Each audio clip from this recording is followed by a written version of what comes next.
Je suis arrivée il y a quelques jours. Violence et pouvoir, violence dans l'État. Au Sénégal, on me connaît surtout quand même comme professeur. Et j'avoue que j'ai beaucoup aimé enseigner ici. J'ai beaucoup aimé enseigner parce que les étudiants étaient à l'époque très bien formés. Ils avaient un niveau excellent, un niveau carrément équivalent au niveau d'Europe. J'avais déjà donné des cours en Europe quand même. Et à ce moment-là, ils comprenaient très vite ce qu'on voulait faire, ils étaient cultivés. Et j'ai eu immédiatement beaucoup d'étudiants qui voulaient continuer la recherche là-dedans. Donc ça m'a permis moi aussi, si vous voulez, de continuer ma propre recherche.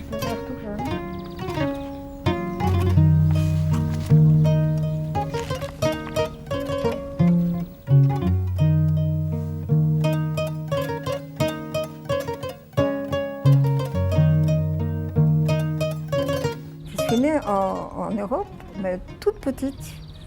Ma mère a rejoint mon père avec le bébé et j'ai grandi vraiment. J'ai grandi vraiment en Afrique. J'ai grandi au Congo, dans un tout autre environnement que celui-ci, un environnement équatorial, c'est-à-dire un pays de forêt, de montagnes, très beau d'ailleurs. Et le grand fleuve Congo, qui est un des plus grands fleuves d'Afrique. J'ai grandi là-bas, j'ai de très beaux souvenirs, n'est-ce pas? J'étais très heureuse.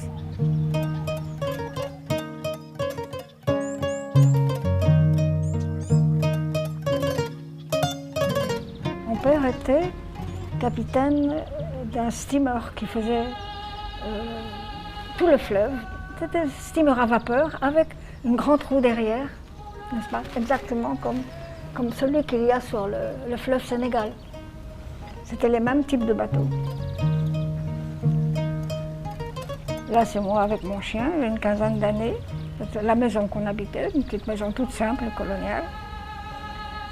Et puis là, c'est comme ça que j'ai fait toutes mes comment dirais-je, tout le premier cycle d'études jusqu'au bac, j'ai fait au Congo. Je ne suis rentrée en France, en Belgique, que pour l'université. Vraiment, je ne connaissais pas du tout l'Europe en rentrant en Belgique.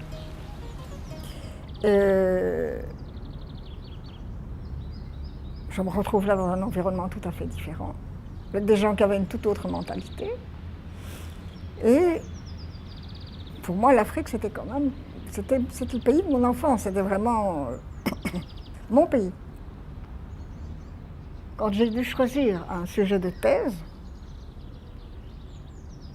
en fait, je ne connaissais pas la littérature orale. Hein. J'ai pensé, mais j'avais entendu parler de Senghor et de Césaire et de certains écrivains noirs. Donc pour moi, ma première idée a été de travailler sur ces écrivains sur lesquels personne n'avait rien écrit. C'est comme ça qu'on arrive à être pionnier, comme on dit. Les peuples descendent vraisemblablement de ces gens-là. Très très anciens. Population très... Voilà. Je l'appelle, pour plaisanter un peu, je l'appelais la papesse de la littérature négro-africaine. Elle ne met pas ça. Je dis, bon, si tu n'es pas la papesse, je dirais que tu es la mère porteuse de la littérature africaine. Comme il y a des mères porteuses, vous savez, dans le domaine des bébés, voilà, elle a porté la littérature africaine, qu'elle a mise au monde, réellement. En étant la première à avoir posé en Europe, à avoir introduit dans les cercles intellectuels européens une thèse sur la littérature africaine. Il y a eu, bien sûr, avant elle, des recherches sur la littérature africaine. Hein, si on remonte à des gens comme Blaise Cendrars, avant même à François-Victor Equilbec, à Henri Gaden, etc., etc., ils sont très nombreux à avoir fait des recherches sur notre littérature, y compris sur la littérature orale. Ils étaient nombreux, ils ont publié des ouvrages. Certains d'entre eux ont travaillé sur les langues, certains ont recueilli des contes, des épopées, certains ont été, on a travaillé dans tous les domaines. Il y a eu aussi des romanciers coloniaux, des Européens, André de Maison, ces gens-là, qui ont créé de la littérature sur les Africains. Mais enfin, un travail, je veux dire, scientifique, universitaire, reconnu, c'est elle qui a initié ça. Et donc vraiment, c'est elle qui a donné naissance à la littérature, qui a donné de la force à nos écrivains, qui leur a donné le courage de continuer peut-être d'écrire, de se battre, de se faire reconnaître. C'est pourquoi je dis qu'elle est en quelque sorte la mère porteuse de notre littérature orale, de notre littérature écrite aussi. D'abord surtout de la littérature écrite, parce que c'est par là qu'elle a commencé. C'était le début des indépendances. L'UNESCO demande des professeurs pour les nouvelles écoles normales supérieures qu'on crée en Afrique, les nouvelles universités. Je me suis présentée, j'ai été prise tout de suite. Et c'est comme ça que j'ai échoué au Cameroun. Au Cameroun maintenant, bon, je donne mes cours de littérature africaine, très bien, mais mes collègues me disent c'est très bien ta littérature africaine écrite, tes romanciers, c'est très bien, Senghor, tout ça c'est très bien, mais tu connais pas la littérature orale, tu connais pas le Mvet par exemple, n'est-ce pas, le Mvet qui est l'épopée Fang, l'épopée des Boulous, des Fang, des Betty, tout ça, tout ce groupe. Et ils m'emmènent en brousse. Ils m'emmènent en brousse et j'assiste là à une séance de Mvet où je vois un griot avec un grand Mvet. Le Mvet c'est aussi l'espèce de guitare, enfin ce genre de choses-là, plus grand, et qui raconte.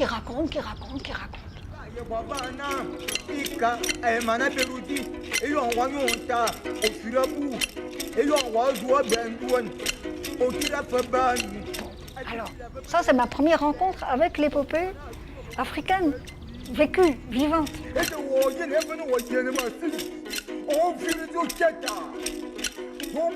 Elle est tombée amoureuse de l'Afrique. Je crois que c'est la seule manière de dire sa relation à l'Afrique. Comment cette Belge d'origine en est venue à fréquenter la culture africaine et à la fréquenter de l'intérieur. Eh bien, au fur et à mesure qu'elle faisait son chemin, ce chemin a été, à mon avis, un chemin initiatique, un chemin vers quelque chose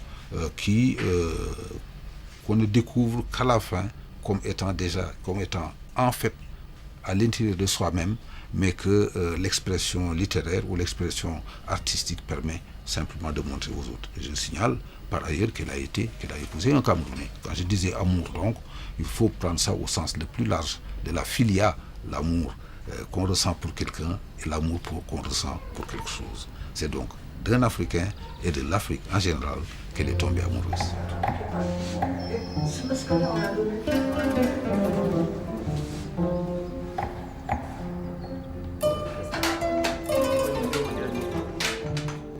Mon mari aimait beaucoup la sculpture.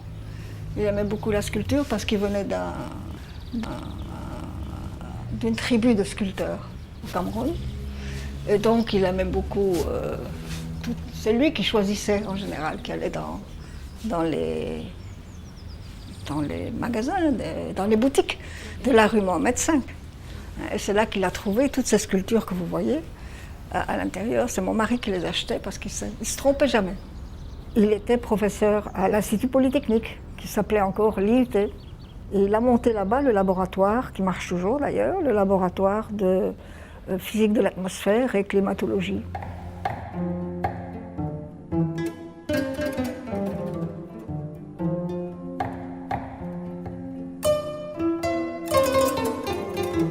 Elle se sent plus africaine que moi, parce qu'elle a vécu dans plus de pays africains que moi. Moi, j'ai vécu au Sénégal et c'est tout. J'ai fait quelques petits voyages par-ci, par-là. Elle a vécu au Mali, elle a vécu en Côte d'Ivoire, elle a vécu au Cameroun, elle a vécu en RDC, elle s'est mariée à un Africain. Donc, elle se sent 100% africaine. J'ai joué la secrétaire avec Mpateba, n'est-ce pas, qui lui ne tapait pas à la machine. Et en même temps, affecté à l'école normale supérieure d'Abidjan, on a commencé à faire Kaïdara, l'éclat de l'étoile, un autre là qui est la suite de Kaïdara, mais que les gens ne connaissent pas. Celui-là. Ouais, ça c'est Cheikh Anta Diop. Mais voilà, l'éclat de l'étoile, c'est la suite de celui-là. Donc,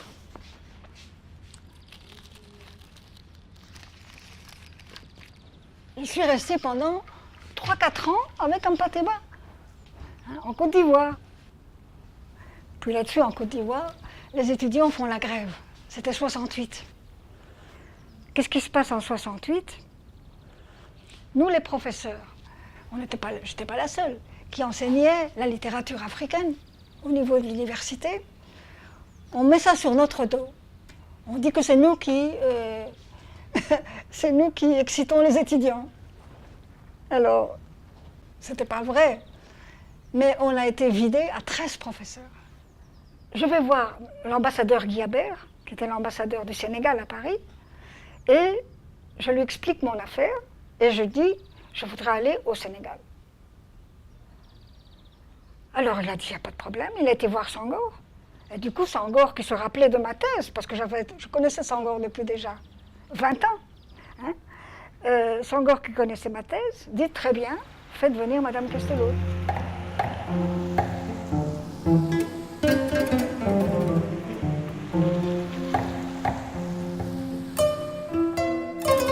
J'ai été lui proposer de créer à l'IFAN un laboratoire de recherche en littérature orale.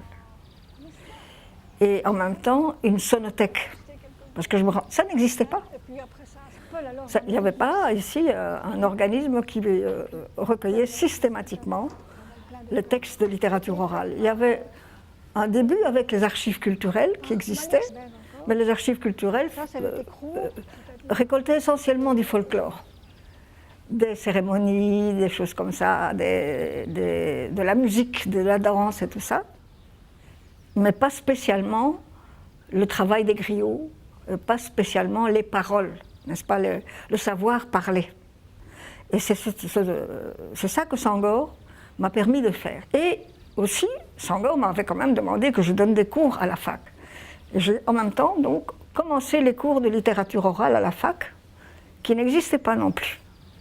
Il y avait à cette époque-là 2 professeurs africains au département de français. Il y avait Madior Diouf et Mohamedou Kane. Tout le reste, c'était des Toubabs. Et donc, c'était les 2 professeurs de littérature africaine écrite. Et il n'y avait pas de cours de littérature orale. Quand j'ai vu ça, je me suis dit, je vais le faire. Puisque j'ai déjà des collègues qui font très bien les cours de littérature écrite, moi, je vais essayer de lancer la littérature orale. Et j'ai donné donc, au début, 2 heures de méthodologie. J'ai eu des problèmes à la fac parce qu'on m'a dit, mais c'est pas une littérature puisqu'elle n'est pas écrite. Littérer veut dire lettre. Or, cette littérature est une littérature sans lettres. C'est une littérature de la parole. Alors, on voulait donner à ça le nom de orature. Orature. Ça fait quelque chose de tellement, je sais pas moi, tellement bizarre. Je dis non, ça ne convient pas. Qu'est-ce que c'est ? C'est l'organisation de la parole d'une façon esthétique. Donc c'est une littérature. Comme on organise les mots de façon esthétique, c'est une littérature, qu'elle soit écrite ou orale. On a créé des examens où il fallait remettre un texte enregistré, transcrit, traduit et analysé. C'était ça, tout l'examen de littérature orale, c'était ça.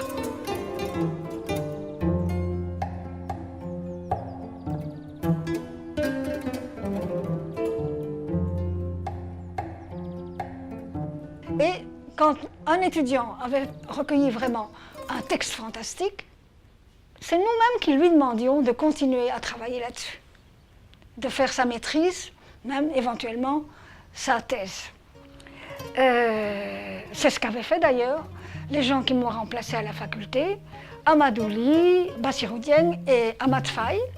Tous les 3 ont fait leur thèse avec moi, leur première thèse avec moi, parce qu'ils avaient recueilli des choses extraordinaires, n'est-ce pas, dans leurs premiers travaux de maîtrise.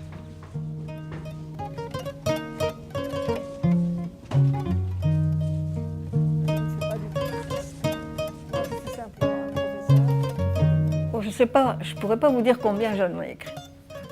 Pas, vous savez, on n'écrit pas vite un livre dans ce domaine-là. Ça prend du temps, de la réflexion. Nous ne sommes pas des romanciers. Nous, les professeurs, nous ne sommes pas des romanciers.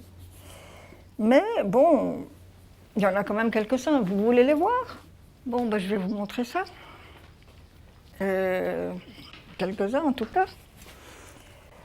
Je vous parlais tout à l'heure de Bassirou Dieng. Voilà par exemple un livre qu'on a fait ensemble sur les épopées d'Afrique noire. C'est le premier livre sur la question, en France en tout cas, que je sache. C'est le premier livre sur la question qui donne une espèce de vision panoramique des différentes épopées qu'il y a, depuis le Sénégal jusqu'en Afrique du Sud, jusqu'à la fameuse épopée de Chaka. Oui, ça c'est un des derniers que j'ai fait sur les religions d'Afrique noire. Parce que je me suis aperçue qu'il y a beaucoup de... On parle tout le temps de l'animisme, on parle tout le temps... Mais au Sénégal, on est très, très, très islamisé. Et on n'a finalement aucune idée très précise. Hein? On sait bien qu'il y a le fétiche et le maraboutage, on sait qu'il est partout, mais on ne sait pas comment théoriquement ça fonctionne. Et là, j'ai essayé de sortir ça, si vous voulez, de l'angle des superstitions, pour montrer quelle était la logique de l'animisme et du travail, du liguey en particulier, du maraboutage, comment ça fonctionnait, mais pas seulement ça, quelle était la conception du monde à travers la vision des religions africaines. Je ne vais pas vous embêter avec tout, hein. Il y en a beaucoup quand même. Bon voilà, ça va aller. Ceci, c'est donc un ouvrage sur des contes wolof. Ça s'appelle du Tchedo au Talibé. Et j'ai fait ça aussi avec Bassirou, puisque donc, il y a une version. La version wolof est d'un côté, la version française est de l'autre côté. Et on peut donc, de cette façon-là, avoir accès à la fois aux deux langues. Et j'aime bien travailler en équipe, disons. On est toujours plus intelligent à plusieurs que tout seul. Et très souvent, quand l'un n'a pas vu quelque chose, l'autre le voit. Et le résultat est enrichissant.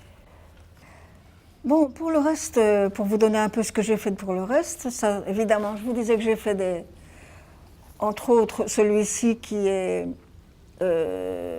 sur Senghor, hein, pour expliquer les poèmes de Senghor.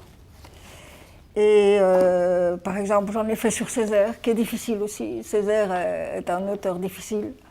Et comme il est au programme, il faut bien donner au professeur les éléments pour qu'il puisse expliquer des textes sur lesquels ils ne sont pas forcément spécialistes, c'est tout à fait normal. Enfin, il faut quand même que je vous montre deux livres qui sont assez connus quand même. L'anthologie négro-africaine, que j'avais fait aussi pour les étudiants, et qui étaient un peu les textes des écrivains noirs, qui correspondaient à leur histoire que j'avais donc fait étudier dans ma thèse il y a longtemps, et qui a été rééditée récemment chez Cartala sous cette forme-ci. Ça, c'est donc toute l'histoire de la négritude, tout simplement. Toute l'histoire de la négritude jusqu'à après l'indépendance. Et puis maintenant, quels sont les grands mouvements après l'indépendance en littérature africaine jusqu'à l'an 2000. Ceci donc a été une réédition de ma thèse qui était faite bien avant et qui l'a complétée jusqu'en l'an 2000. Voilà, en gros, vous voyez, les livres, c'est pas grand-chose. On peut dire que toute une vie, il y a bien sûr d'autres livres encore, il y a aussi des articles, etc. Mais l'œuvre d'un professeur, ça n'est jamais très, très énorme, parce que la recherche, comme je vous dis, ça demande du temps. Ça demande du temps et ça demande de la précision. On ne peut pas écrire n'importe quoi, n'est-ce pas? On est obligé de prouver constamment, de donner constamment les références. Ça demande tout un appareil de notes, ce qui est extrêmement fatigant. C'est beaucoup plus agréable d'écrire un roman ou d'écrire des poèmes, n'est-ce pas? Maintenant, moi, de mon côté, je ne pourrais pas écrire ni roman ni poème. Hein. Je ne suis pas du tout créateur, si vous voulez. Le chose de l'introduction. Voilà. Voilà. Si je relisais ça maintenant, je rajoute encore. Ça n'est jamais parfait, tu sais. La recherche n'est jamais parfaite. Je voudrais vous signaler 2 ou 3 fautes d'impression qu'il y a eu. Il y en a peut-être davantage, mais il y en a 2 ou 3 qu'il faudrait vraiment corriger. Intervention au lieu de interversion. N'est-ce pas? Une simple intervention de termes déchirés, ça ne veut plus rien dire. Une simple interversion de termes.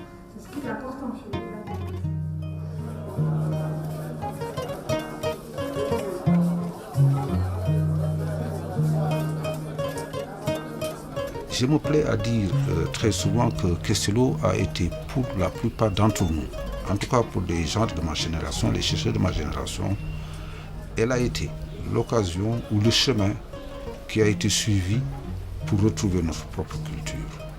Elle nous a ramenés à nous-mêmes en un certain sens.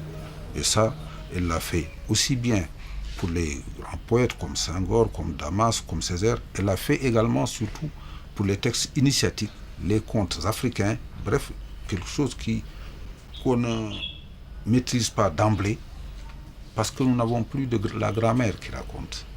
Elle a réussi à rencontrer et à restituer ces textes-là et à les mettre à notre disposition.